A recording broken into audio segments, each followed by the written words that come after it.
চলতি কাতার বিশ্বকাপে বুঁদ হয়ে আছেন ফুটবল প্রেমীরা। মরুর বুকে প্রথম বিশ্বকাপের ফাইনালে ফ্রান্সের মুখোমুখি হবে আর্জেন্টিনা।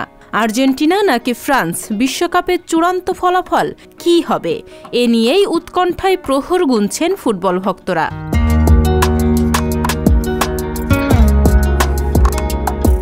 রোববার বাংলাদেশ সময় রাত ৯টায় কাতারের লুসাইল স্টেডিয়ামে কিলিয়ান এমবাপ্পেদের বিপক্ষে মাঠে নামবেন লিওনেল মেসিরা।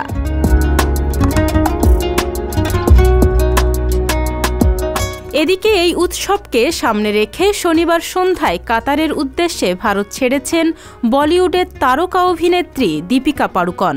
চলতি বিশ্বকাপে ট্রফি উন্মোচন করতেই তার এই সফর।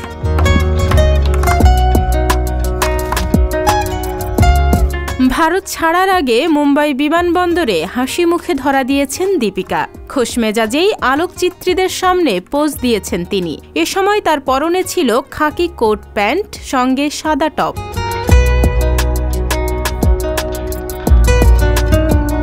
অন্যদিকে ওয়েইন রুনির সঙ্গে বসে আর্জেন্টিনা ফ্রান্সের খেলা দেখবেন শাহরুখ খান। তিনি জানিয়েছেন, মাঠে মেসি আর এমবাপ্পে, স্টুডিওতে ওয়েইন রুনি আর আমি।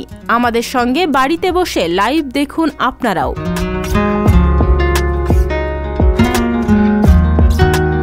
সম্প্রতি শাহরুখ দীপিকা অভিনীত পাঠান সিনেমার বেশরম রং শিরোনামের গানটি ঘিরে উত্তাল নেট দুনিয়া। গানটির ভিডিওতে তাদের পোশাক ও অঙ্গভঙ্গি নিয়ে হচ্ছে তুমুল সমালোচনা। বিশেষ করে দীপিকার বিকিনি লুক দেখে কটাক্ষ করতে ছাড়েননি নেটিজেনরা। শুধু তাই নয়, তাদের অঙ্গভঙ্গিতেও নেতিবাচক মন্তব্যের ঝড় বয়ে গেছে।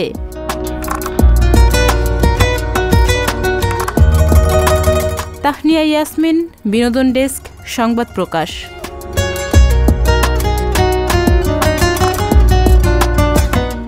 সংবাদ, ফিচার ও অনুষ্ঠানের জন্য ভিজিট করুন সংবাদ প্রকাশের ওয়েবসাইট এবং যুক্ত থাকুন ফেসবুক পেজ ও ইউটিউব চ্যানেলের সঙ্গে।